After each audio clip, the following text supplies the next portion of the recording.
대한민국 다시 살아나겠다. 윤석열 대통령 다시 일어나겠다. 그 희망의 주인공이 이 자리에 모이신 광주의 시민 외에도 전국에서 참석해주신 여러분들이 그 대한민국의 희망, 윤석열 대통령의 희망, 그 주인공이십니다.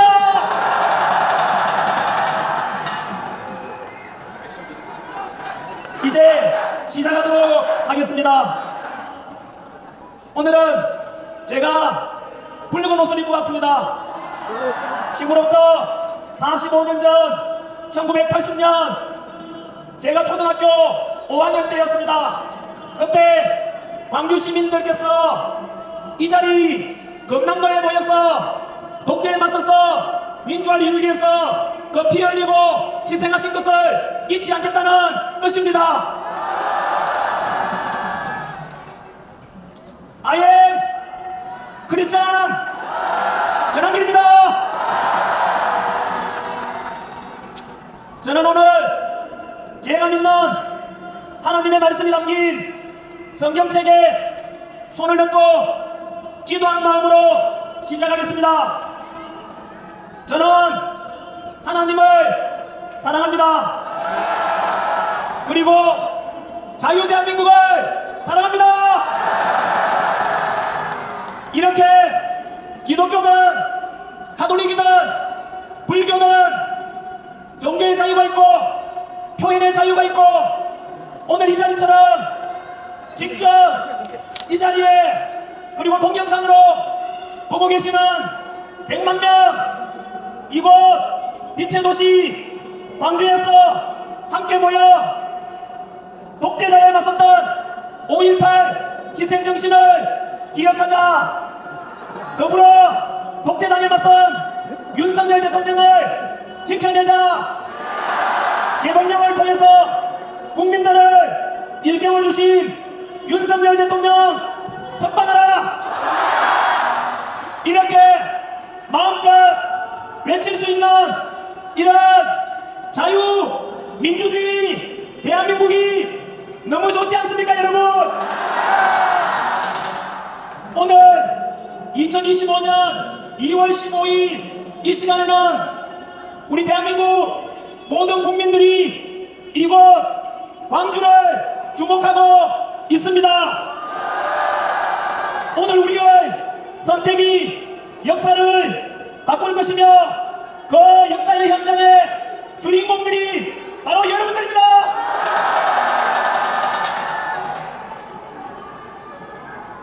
Freedom is not free. 즉 자유는 공짜가 아니다 라는 말이 있습니다.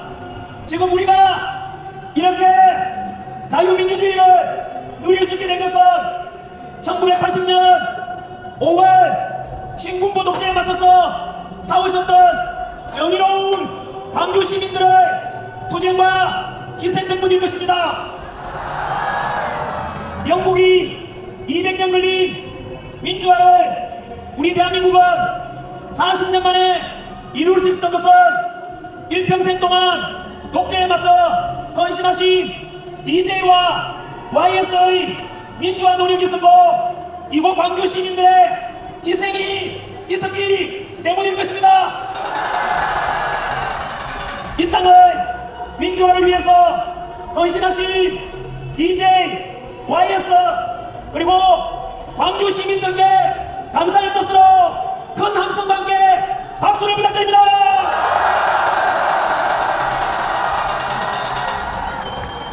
전한길은 경상도 출신이지만 광주를 사랑합니다. 전라도를 사랑합니다. 오늘 우리가 이곳에 모인 이유는 갈등과 분열을 위해서 모인 것이 아니라 화합과 통합을 위해서 모였습니다. 전 세계가 지금 경제전쟁, 반도체전쟁, 체제전쟁 중인데 우리끼리 분열되고 싸우게 되면 우리 대한민국은 과연 어떻게 되겠습니까? 우리가 사는 집 현관문 앞에 강도가 들어오는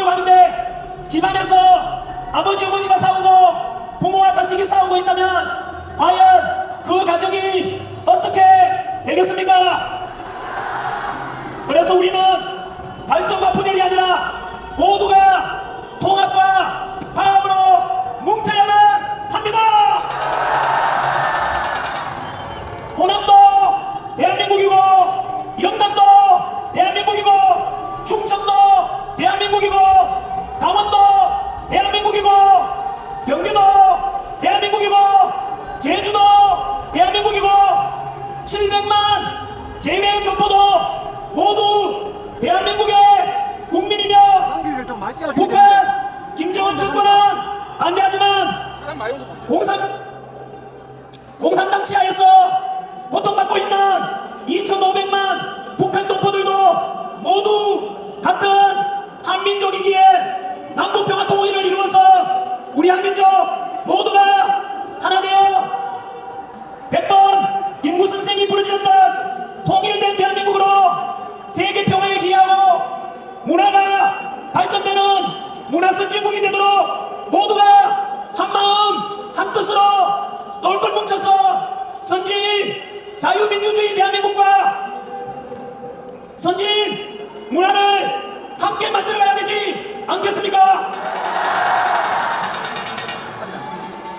그래서 우리는 오늘부로 지역 갈등의 역사는 종식시키고 영남과 호남과 충청과 경기와 강원과 제주가 모두 하나된 대한민국을 우리 2030 세대들과 미래 세대들에게 통합된 대한민국을 물려줘야 되지 않겠습니까?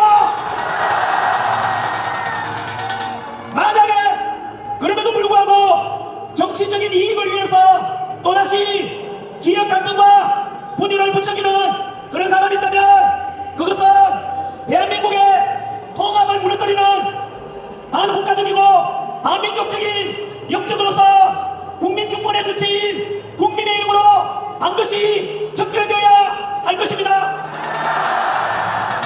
대한민국은 과거 35년간의 식민지배와 300만 이상의 희생을 있었던 동족 상간의 비극 6.25를 겪었으며 석유 한 방울 나지 않고 지하자원 하나 없는데도 불구하고 현재 전세계 198개국 중에서 경제력 12위, 군사력 5위, 제조업 5위, 그리고 종합국력은 8위인 일본을 누르고 대한민국이 2단계 높은 세계에서 국력 6위에 올랐습니다.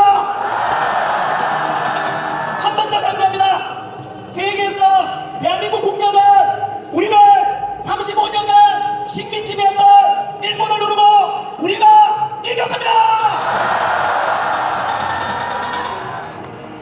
여러분, 지난해 우리나라 수출액은 6,800억 달러로 사상 최고치를 경신하였습니다. 여러분, 이 최고의 수출액을 기록할 때 지금도 우리 대통령은 누굽니까? 윤석열! 윤석열! 윤석열! 여러분, 우리 대한민국 그리고 우리 국민 정말로 대단하지 않습니까? 이렇게 어려운 여건 속에서도 우리 대한민국이 전 세계적인 자유민주주의의 본보기가 되고 경제성장의 모델이 된 것은 과연 누구 덕분이겠습니까? 첫째는 당신들은 못 먹고 못 입고 못 누리고 오직 국가와 자식들을 위해서 일평생 헌신하신 우리 부모 세대의 희생 덕분 아니겠습니까? 그래서 언제나 우리는 우리들의 부모 세대분들께 감사함을 잊지 말고 다짐하는 의미에서 우리 할아버지, 할머니, 아버지, 어머니 세대를 위해서 큰 함성과 함께 박수를 부탁드립니다. 감사합니다, 우리 아버지, 어머니. 감사합니다, 우리 할아버지, 할머니. 둘째는 당시 냉전 속에서 비록 헌법 정신에 어긋나는 3.15 부정선거의 과오는 있었지만 그럼에도 불구하고 자유 대한민국을 지켜야만 한다고 6.25 전쟁을 막아내고 한미 상호방위조약을 체결해서 철저한 한미동맹의 토대를 마련한 덕분에 지금 우리가 성조기와 태극기를 함께 흔들면서 무려 70여 년간 전쟁 없이 이렇게 평화롭게 살 수 있도록 토대를 마련해 주신 이승만 대통령의 위대한 역적임을 부인할 수 없을 것입니다. 그와 함께 6.25 전쟁 때 유엔군 이름으로 이 대한민국 땅에 와서 무려 14만 7,784명의 희생을 치러가면서 전북한 공산당을 막아내고 지금까지 대한민국의 가장 든든한 우방으로서 대한민국을 지켜주고 있는 우리 미국과 우리 주한미군 너무 감사하지 않습니까? 성조기와 태극기를 자랑스럽게 흔들어 주십시오. 주한미군 여러분 너무 고맙습니다. 그리고 경제성장을 통해서 절대빈곤을 해결하고 지금 우리가 이만큼 먹고 살도록 해준 산업화의 영웅, 제조업의 영웅, 그 주인공이 누굽니까? 맞습니다. 박정희 대통령 같은 위대한 지도자 덕분에 지금 우리 대한민국이 있음을 절대 잊지 말아야 할 것입니다. 광주 시민 여러분, 그리고 전라도와 모든 국민 여러분, 우리는 과거에 위기를 겪을 때마다 우리 국민들이 똘똘 뭉쳐서 극복했습니다. 일제강점기 식민지배 속에서도 목숨 건 독립운동이 있었고 6.25 전쟁 때 역시 똘똘 뭉쳐서 저 북한 공산당을 막아냈고 97년 IMF 외환위기 때 모두 하나가 되어서 건모으기 운동을 통해서 세계에서 가장 단기간에 외환위기를 극복하였습니다. 지금의 대한민국 정치, 경제적 위기 역시 우리 모두가 하나 되어 뭉친다면, 그리고 윤석열 대통령이 복귀한다면 우리는 반드시 극복할 것이고, 그래서 보다 더 통합되는, 보다 더 선진화된 대한민국을 우리 2030 세대들에게, 미래 세대들에게 물려줄 수 있지 않겠습니까? 우리는 할 수 있습니다. 우리 대한민국 국민들은 당연히 할 수 있습니다. 우리 다같이 2002 월드컵 때처럼 다시 대한민국을 위하여 구호 5번 외치겠습니다. 물론 윤석열 대통령도 이 대한민국 속에 포함되어 있습니다. 오랜만에 한번 같이 외쳐보시죠. 자, 5번 연속하겠습니다. 대한민국! 다시 하겠습니다. 대한민국 하면은 짝짝짝짝짝 오랜만에 하니까. 자, 다시 대한민국! 대한민국! 대한민국! 대한민국! 대한민국! 네, 너무나 함성소리, 대한민국을 외치는 소리가 듣기 좋고 힘이 납니다만은 현재 대한민국의 현실은 다들 알다시피 비상계엄과 탄핵정국 속에서 야당과 사법부의 부당한 공격으로 우리 윤석열 대통령은 구칠소에 억울하게 갇혀 계십니다. 정치와 경제가 지금 무너지기 직전에 와 있고 전 세계가 지금 경제 전쟁 중인 상황 속에서 대한민국은 지금까지 우리가 이룩한 자유민주주의와 선진 대한민국이 침몰 위기와 함께 자유민주주의 체제 자체가 붕괴 직전에 와 있음을 우리 모든 국민이 냉철하게 진단하고 현명하게 대처하는 것이 어느 때보다 중요할 것입니다. 그래야만 지금의 이 총체적인 위기를 지혜롭게 극복할 수 있을 것입니다. 그래서 저는 비상계엄 이후에 지난 70여일간의 탄핵정국 속에서 일어났던 일들에 대해서 10가지 대목령으로 말씀을 드리고자 합니다. 오늘 이곳에 참석하신 우리 광주 시민과 국민들께서 많이 알고 계시겠지만 아직도 국민들에게 이 실상 저 민주당의 폐악질에 대해서 더욱더 알려야 하기 때문입니다. 여러분, 제1개몽령입니다. 지난 12월 3일 비상계엄 선포 때 저는 죄송합니다만 저도 처음에는 미친 짓이라고 비판하였습니다. 그러나 그 뒤로 시간이 지나면서 윤석열 대통령이 왜 극단적인 비상계엄을 선포했을까 궁금증이 생겼고, 그래서 비상계엄 이후 탄핵정국 속에서 그동안 먹고 살기 바빠서 무관심했거나 몰랐던 것들에 대해서 많은 것을 알게 되었고, 그 결과 먼저 발견한 2030 세대들에 이어서 저 역시 비상계엄은 곧 개몽령이라는 것을 깨닫게 되었습니다.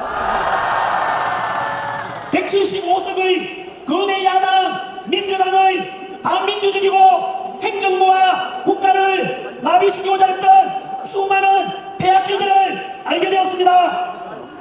175석의 거대 야당 민주당은 우리가 초등학교 사회책에서 배웠던 다수결의 원리와 소수 의견 존중과 서로의 양보와 타협은 처음부터 찾아볼 수가 없었습니다. 윤석열 대통령이 대통령으로 당선되고 취임식을 하기 전부터 시작해서 대통령 탄핵까지 2년 동안에 무려 178회에 걸친 대통령 퇴진과 탄핵을 주장했던 것을 새롭게 알게 되었습니다.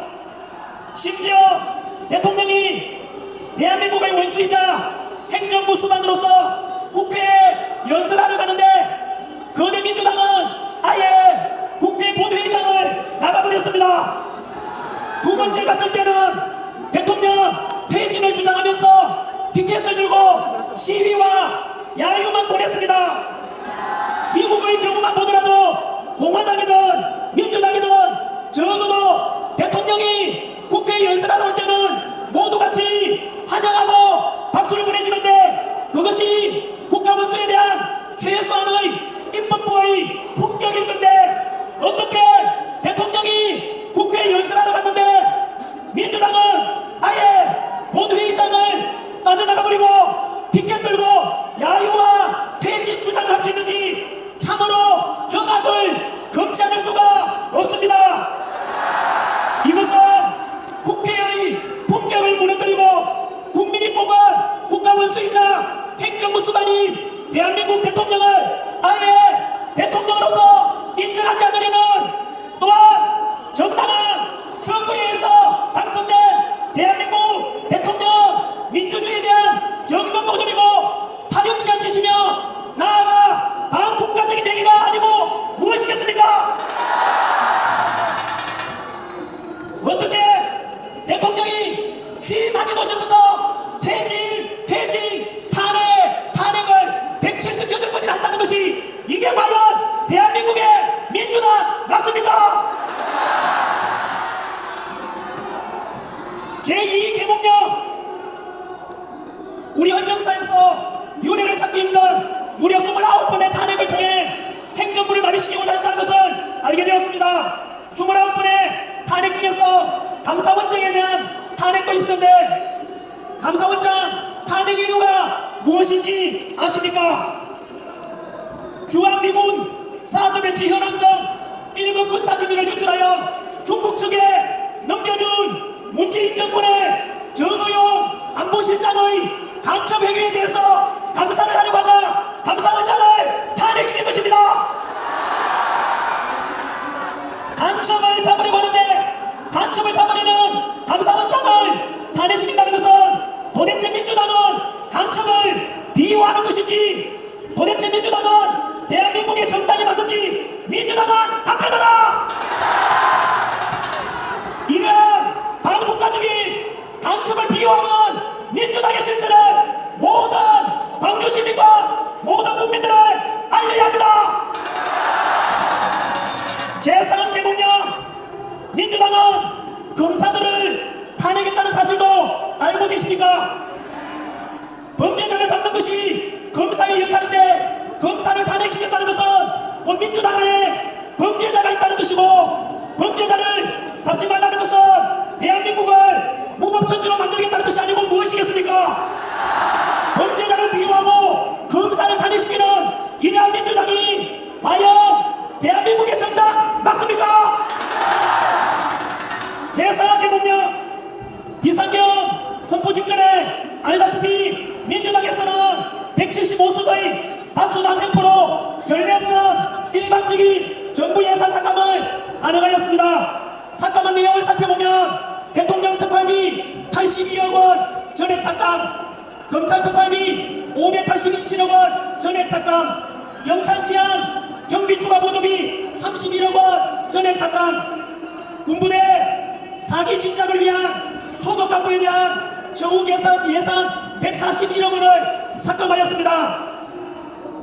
여러분, 대통령 특활비를 10,000원으로 만들었다는 것은 이것은 대통령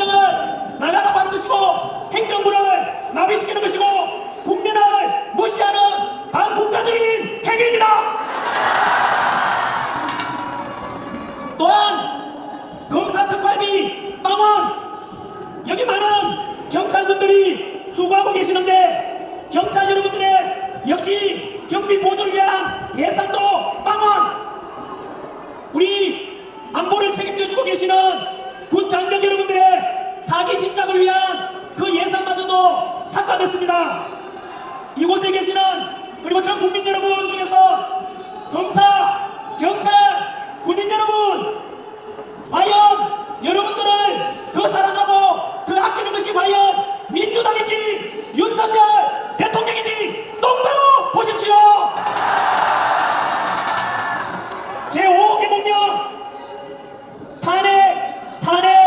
탄핵의 연속으로 결국 현재 대한민국에는 거대 야당 민주당의 횡포로 대통령도 없고 국무총리도 없고 안보 책임자 국방부 장관도 없고 치안 담당 행안부 장관과 경찰청장과 서울경찰청장도 없고 심지어 지금은 대행의 대행인 최상목 대행마저도 민주당 말 안 들으면 탄핵 협박 공갈치고 있습니다.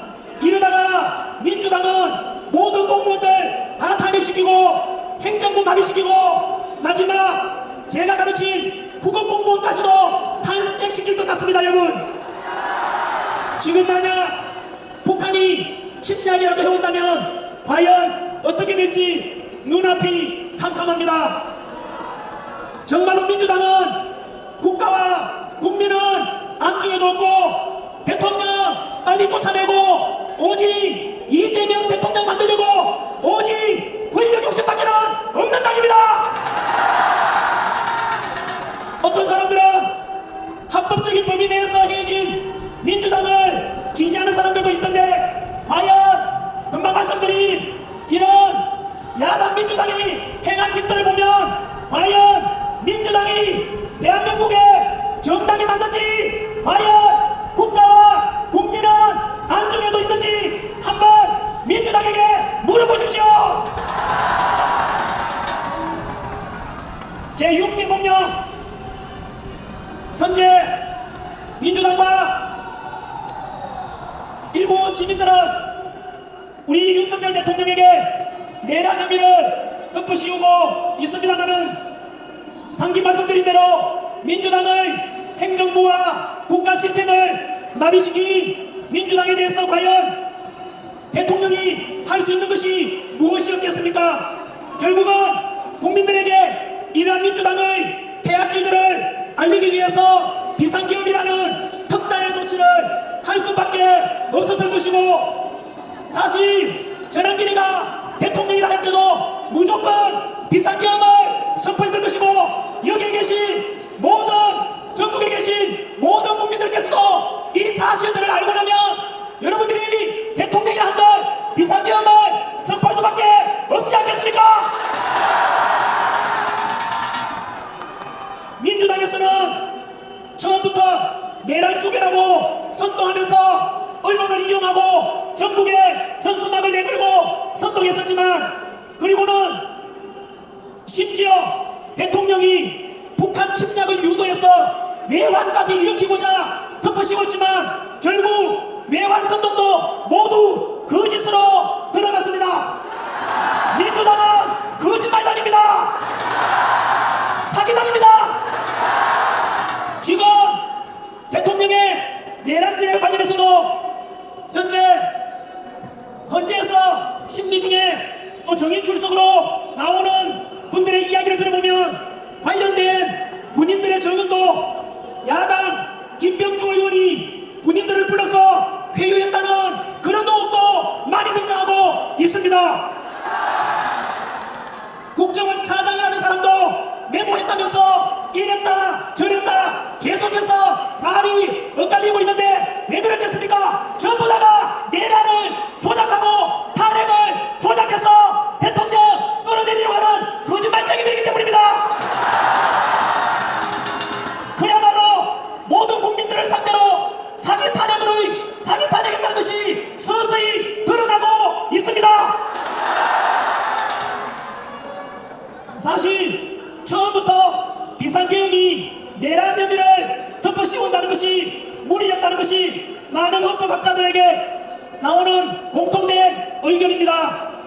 실제로 역사상 대통령이 내란을 일으켰던 어떤 나라에서 하나도 없습니다, 여러분.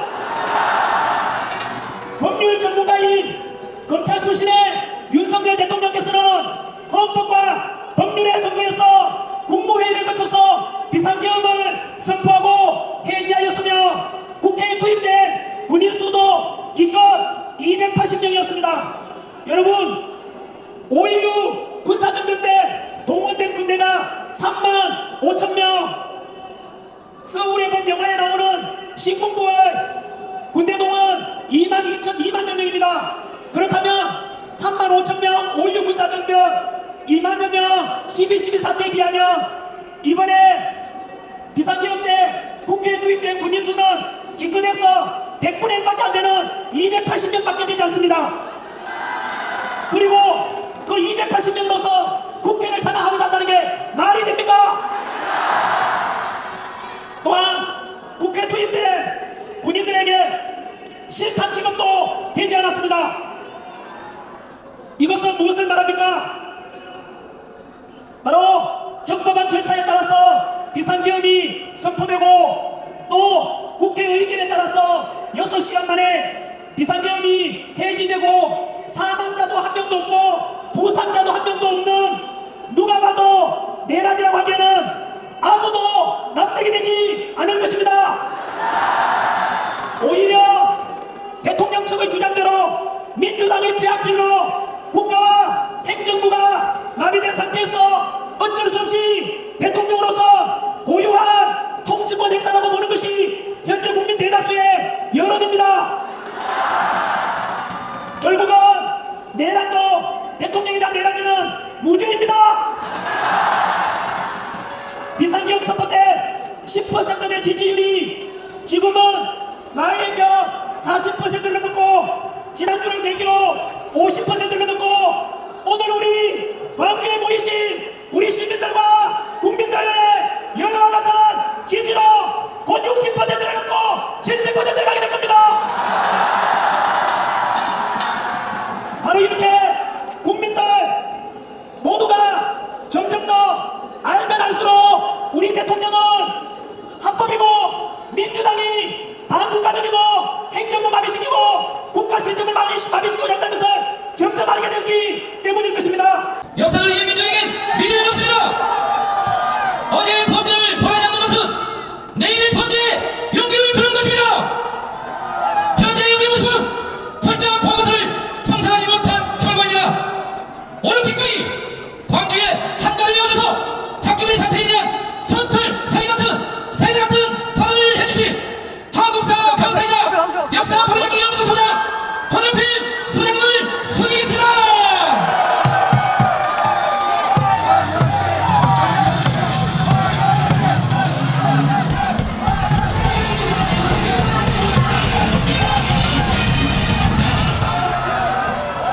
역사를 가장 역사답게 황현필입니다.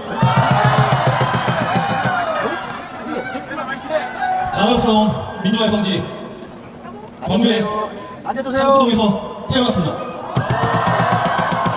1980년 5월 저는 8살이었고 농성동에 살고 있었는데 아버지께서 두꺼운 솜니부를 망치질을 해가며 창문을 가린 걸 보았고 총알이 집에 들어올 수 있으니 그렇다라고 하셨습니다. 학교를 나가서 좋긴 하였지만 워낙 답답해서 동생을 데리고 큰 길가로 나갔는데 군인들이 탱크를 몰고 들어오고 있었습니다. 지금 생각해보면 그날이 5월 26일이었던 것 같습니다. 당시 8살이었기 때문에 그 탱크를 따라다니면서 군인 아저씨 화이팅! 하고 외쳤습니다. 어떤 아저씨가 저를 잡더니 나쁜 군인들이다. 군인들 따라가지 말라. 빨리 집에 들어가고. 어린 저는 집으로 들어가면서 우리나라 군인에게 저렇게 나쁘다라고 이야기하는 사람은 간첩일 것이다. 그래서 엄마에게 엄마 나 오늘 간첩 만났어. 그랬더니 엄마가 제 엉덩이를 손바닥으로 때리면서 눈시울이 붉어지셨습니다. 저는 광주 살레시오 고등학교를 졸업했습니다. 그리고 그 살레시오 고등학교에서 교편을 잡았습니다. 살레시오 고등학교는 5월달이면 향냄새가 진동합니다. 그리고 살레시오 고등학교를 졸업하신 우리 살레시오 고등학교 졸업생들 스스로 살레시안이라고 하는데 그 살레시안들이 한 명도 빠짐없이 종이약을 잡습니다. 바로 살레시안 선배였던 5.18 강제민주화운동 당시 시민군 대변인이었던 윤상원 열사를 그리기 위함이었습니다. 5월달이면 살레시아 고등학교는 5.18 강제 민주화운동 기념식을 열었습니다. 하루는 그 윤상원 열사 아버지께서 백발이 멋있게 늙으셨는데 아들의 정신을 살레시아들이 계승했으면 좋겠다고 하면서 고등학교 시절 윤상원의 일기를 손수 제작하여 전교생에게 나눠주셨습니다. 저는 교사했던 시절 그 일기장을 읽었습니다. 하루는 고등학생 윤상원이 아버지에게 이렇게 이야기합니다. 세상에는 힘들게 사는 사람들이 많은데 나 혼자 열심히 공부한다고 세상이 바뀔 것 같지 않습니다. 아버지 제가 어떻게 해야 됩니까? 윤상원 열사 아버지께서 윤상원에게 이렇게 이야기합니다. 아들아, 넌 아직 어리니 열심히 공부해서 좋은 대학을 간 이후에 이 이야기를 나누자꾸나. 그때 고등학생 윤상원이 아버지에게 이렇게 반문을 합니다. 저 혼자 열심히 공부한다고 내가 좋은 대학 간다고 세상이 바뀔 수 있습니까? 그 윤상원 열사가 지금 여러분 뒤에 보이는 저 도청에서 5월 27일 돌아가셨습니다. 그때 저는 8살이었지만 제가 18살이었고 만약 제가 28살이었으면 5월 27일 마지막 상륙충당 작전 때 공수부대가 총을 들고 오는데 도청에서 남을 수 있었을까 여러 번 고민했습니다. 쉽지 않습니다. 그래서 5.18 민주화운동 당시에 저 도청을 지키고 실제로 이 도청에서 앞에서 금남로에서 많은 민주투사들이 쓰러졌고 돌아가셨고 그래서 우리는 그들을 존경합니다. 한국의 민주주의는 광주의 피를 먹고 자란다는 말이 있습니다. 그 피가 뿌려진 이 금남로에 비상개혁을 옹호하고 내란 수계를 지지하고 학살을 동조하는 자들이 이곳에서 집회를 하겠다고 합니다. 광주는 대한민국의 민주주의를 대표하는 도시이기 때문에 대한민국 국민 어느 누구나 아니 전 세계인들이 이곳 광주에 와서 얼마든지 자유스럽게 자신이 하고 싶은 이야기 해도 되는 도시입니다. 그러나 최소한 광주에서 내란 수계를 옹호하고 학살을 지지하는 비상개혁을 지지하는 집회를 한다는 것은 홀로코스트가 행해진 곳에 나치 추종자들이 그곳에서 집회를 한다는 것입니다. 솔직히 말씀드리면 한 일주일 전부터 속이 뒤집어졌습니다. 그래도 우리 광주 고향 시민들 만나서 같은 한날에 이렇게 공기를 마시니까 너무 좋습니다.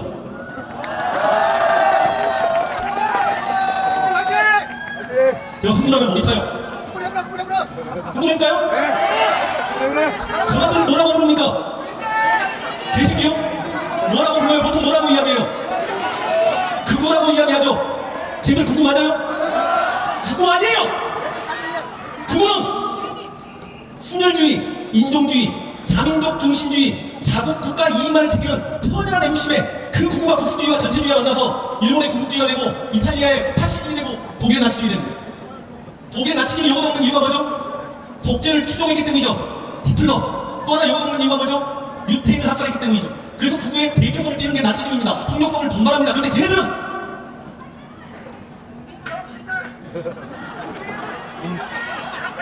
친일 매국 세력이잖아요. 독재 추종 세력이잖아요. 학살 동조 세력이잖아요. 그래서 저들이 추종했던 사람들 한번 보십시오. 우리 역사를 통틀어서 가장 많은 민간을 학살했던 이승만을 추종합니다. 간첩 사건 조작했던 그렇게 많은 민주투사를 죽였던 박정희를 존경합니다. 전두환을 추종하고 수고대상 500명 아마 그 500명 안에 저도 들어있을 것 같은데 그 윤석열을 지지합니다. 이게 무슨 차이가 있는지 아십니까? 나치는 자민족 몰주의가에서 유대인을 죽였어요. 근데 저들은 같은 민족을 학살했던 사람을 추종하는 새끼들입니다. 나쁜 놈 아닙니까? 저 혼자 한 겁니까 지금?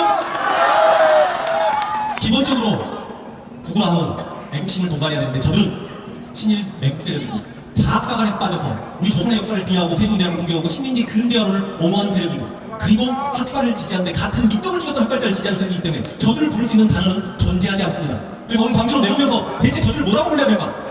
가짜 구구라고 불러야 될까? 너무 약하다. 지금 제가 진행하고 있는 영화 독립전쟁의 감독님이 기가 막힌 단어를 하나 주셨습니다. 저들은 아무리 죽이려고 해도 죽지 않는 매국 좀비다. 저 매국 좀비들이 비상개혁을 지지합니다. 우리 비상개혁이 지금까지 우리 역사상 12번 있었는데 6.25 전쟁 때 있었던 전시 비상개혁 빼고 10번의 비상개혁을 잠깐 이야기해보자 합니다. 10번 중에 4번을 이승만이 했습니다. 여수, 순천 사건, 4.3 사건, 부산 정치 파동, 그리고 4.19 이거 전부 다 자신의 권력을 지켜내기 위한 어찌 보면 친일 쿠데타적 성격이 있었고 4.3 사건과 여수, 순천 사건은 전시 사변에 준한다라고 인정해서 비상개혁을 선포하는 걸 받아들인다고 하더라도 여수, 순천 사건 때 민간인이 원천에서 7,000명 죽습니다. 4.3 사건 때 민간인이 빨개가 아닌 그냥 민간이 14,442명 죽고 제주도에서 추산하기는 3만 명에서 8만 명까지 죽었다라고 예상을 합니다. 4.19 때 비상개혁 선포에서 수백 명이 죽고 수천 명이 부상당했습니다. 그 다음 박정희가 비상개혁을 4번 합니다. 5.16 군사 쿠데타 일종의 자기 권력을 잡기 위한 비상개혁이었죠. 일본과 수교를 반대하는 6.3 시위 때 그 일본과 수교하자고 비상계엄에서 1000명 이상을 체포합니다. 그리고 자신이 종신 대통령이 되겠다고 유신헌법을 발표하면서 비상계엄을 발표합니다. 그리고 자신의 독재 저하는 저 부산, 마산 시민들의 항쟁 군방대 때 비상계엄을 선포해놓고 캄보디아의 킬링필드처럼 우리도 100만 명 죽이면 조용해지지 않겠냐라는 차지철의 말에 미소 짓고 웃다가 김재규의 총을 맞고 죽었습니다. 박정희가 그렇게 죽고 난 직후에 대통령이 죽었으니 12일부로 바로 비상계엄이 선포됩니다. 당시 국무총리였던 최규하가 선방을 다 먹지만 곧 서울에 이상한 빛이 비치기 시작했고 사람 머리에서 나오는 빛이었습니다. 전두환이 등장했고 12.12 구사쿠데타를 일으키면서 당시 비상계엄 사령관이었던 정수화를 체포해버렸기 때문에 사실상 그 비상계엄이 이제 전두환 때 된 겁니다. 그 전두환이 서울에 본 큰 난리통에도 계엄군을 한 번도 서울에 집어넣지 못하다가 공수 때 얼굴 컴백이고 서울에서 내놓지 못하다가 그 서울의 몸이 5월 15일 날 끝나고 5월 16일 날 고려대 학생들의 시위가 끝나고 5월 17일 밤 12시에 아무도 모르게 비상계엄을 발대했고 5월 18일은 일요일이었고 지금처럼 인터넷 시대도 아니고 핸드폰도 없었고 김대중이 내랑 수색자로 구속됐다는 걸 아는 광주 시민들이었었던 그 5월 18일 아침에 전남대 앞에서 무자비한 폭행을 가하면서 학살이 시작됐고 그게 5.18 광주 민주화 운동입니다. 방금 말씀드린 비상계엄은 이승만, 박정희, 전두환의 비상계엄 용납할 수 없습니다. 그런데 윤석열의 비상계엄은 용납하고 안 하고를 떠나서 코믹스였습니다. 전시 상황이나 사면에 준하는 상황도 아니었고 공공의 안녕을 헤아려야 되는 시기도 아니었습니다. 대체 왜 비상계엄을 했대요? 아니 독재국가가 아니고 민주국가에서 공산주의국가가 아니고 자본주의국가에서 후진국도 아니고 선진국에서 국민소득이 3만 달러가 넘는 나라에서 요소하기 싫다고 비상계엄했던 것도 아마 역사상 윤석열이 최초일 거고 자기 마누라 특검 받자고 비상계엄한 것도 윤석열이 최초일 것입니다. 이렇게 평화시에 비상계엄이 선포되는 것 자체가 아마 최초이고 그 비상계엄이 2시간 만에 해제된 것도 역사상 최초일 것입니다. 저 윤석열이 뭐라고 이야기했냐? 정복 반국가 세력을 석탄하고 헌정 질서를 유지하기 위해 비상계엄을 했다고 합니다. 여러분 정복이십니까? 제가 정복인가요? 유유상종이라고 제 주변의 90% 정도는 소위 진보입니다. 근데 최근 몇 년간 아니 10수년간 북한을 찬양 고마워나 희대성을 추종하는 자를 만난 적이 없습니다. 그런 사람들 만나면 우리 손절하지 않습니까? 그래서 우리가 광주광역시에서 그냥 김일성 개새끼 바꿔 시작합시다. 동의하십니까? 자 한번만 따라하세요. 김일성 개새끼! 왜 우리가 반대입니까? 김일성 날리고 나서 일단 우리는 정복이 아니고 반국가 세력은 누굽니까 그러면? 반국가 세력은 대한민국을 부정하는 자입니다. 대한민국을 부정하는 것 중에 가장 큰 부정이 대한민국의 헌법을 부정하는 겁니다. 우리 헌법에 입각하면 3.1정신을 계승하고 임시정부의 법통을 계승하고 이승만은 불의라고 규정했습니다. 그 불의를 배격하고 4.19를 받아들여야만 합니다. 그런데 윤석열은 3.1정신 계승을 거부하고 임시정부의 법통을 계승하기를 거부하는 뉴라이트를 대한민국의 역사 공공기관장에 다 앉혔습니다. 그리고 수로 이승만을 추종했습니다. 윤석열이 반국가 세력이죠. 동의하십니까?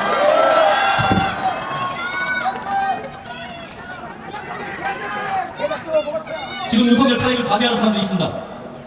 윤석열 탄핵이 기각이 되면 그냥 바로 갑시다. 윤석열이 대통령 자리에 다시 앉게 되면 어떤 일이 벌어지느냐? 비상계엄의 공포 속에 살아야 합니다. 김대중 전 대통령이 가장 크게 잘못한 것 중에 하나가 전두환 이 새끼를 1년 만에 꺼내준 겁니다. 전두환을 1년 만에 꺼내줬기 때문에 윤석열 일당이 겁대가 없이 비상계엄을 한 거예요. 전두환이 풀려나면서 노태우, 황영시, 정호영, 허화평, 사수 상승 다 풀려납니다. 만약에 윤석열이 다시 대통령 자리에 앉게 되면 국방장관, 방첩대 사령관, 수도경비 사령관 이 새끼 다 풀려납니다. 이 새끼가 대통령 자리에 있을 때 우리는 비상계엄의 공포에 살 수가 없어요. 설령 2년 동안 눈치 보면서 비상계엄을 선포 안 한다 칩시다. 2년 뒤에 만약에 정권이 민주당으로 넘어갈 것 같으면 윤석열과 그 일당들이 공정하게 선거를 치고 있습니까? 정권이 넘어갈 것 같으면 윤석열이 뭐 할 것 같습니까? 전쟁 일으킨다. 동의하지 않습니까? 저런데 전쟁 일으키겠다는 대통령이 탄핵돼서는 안 된다는 사람들은 이 한반도에 전쟁을 불러오겠다는 겁니까? 전쟁 일으키고 나물러오라는 건 이번에 여러가지 정황상 다 드러났죠? 또 하나, 대한민국에서 가장 슬픈 현실이 이승만을 추종하는 자들이 많고 그것이 소위 현재 대한민국 보수, 극우, 저 교회 집단이라는 건데 이게 문제가 뭐냐? 이승만은 우리 역사상 전시 상황 이건 아닌 걸 떠나서 전장에서 적으로 만난 사람이 아닌 자국의 민간인을 가장 많이 죽인 게 이승만인데 그럼 이승만을 추종하는 저들은 윤석열 대통령 자리에 있어서 전쟁을 일으키면 얼마나 많은 민간인을 또 죽이게 된다고. 다시 시작해서 민간인을 학살한다는 그 윤석열을 지지하고 그 탄핵을 반대해야 되겠습니까? 제가 실은 일치반대 기다리다가 너무 지쳐버려가지고 이순신 장군께서 뭐라고 하셨죠? 호남에 대해서? 양무, 호남 시민 국가라고 하셨습니다. 호남이 없으면 국가가 없다. 이 말은 400년이 지난 지금까지 현재 진행이라 생각합니다. 실제로 우리 민초들은 국가로부터 받은 게 없음에도 국가가 위기에 닥치면 목숨을 걸고 국가를 위기에서 구하려는 아름다운 DNA가 있고 그 DNA 중심은 호남입니다. 실제로 일제가 조선을 침략했을 때 민초들이 저항했던 동학 농민운동의 출발 역시 호남이었고 1907년 고종 황제가 강제 퇴위당하고 대한민국의 군대가 해산했을 때 전국 각지에서 의병이 거명했지만 실제로 의병 거명 횟수가 전투의 절반은 호남이었습니다. 그래서 일제는 호남의 의병을 통을 해야 조선 병합이 가능하겠구나. 그게 1909년에 호남 대통을 작전입니다. 1909년에 호남을 대통을 하고 나서야 1910년에 일본이 나라를 병합했습니다. 광주는 1929년 광주학생운동으로 다시 한번 저항했습니다. 그리고 1980년 광주 시민의 피로 인해서 이 땅에는 민주주의가 정착되었습니다. 역사를 돌이켜보는데 지금껏 광주는 한 번도 정의로움에서 비켜서본 적이 없다.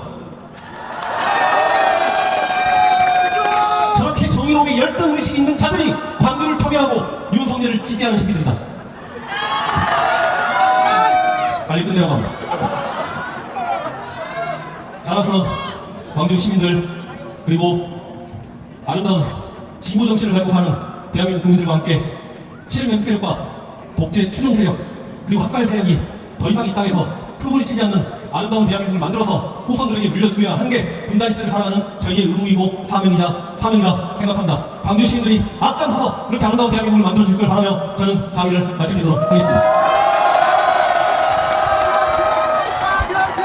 네, 다시 한번 뜨거운 박수 부탁드리겠습니다. 예, 이렇게 우리가 이론 수업을 받아서 우리가 10분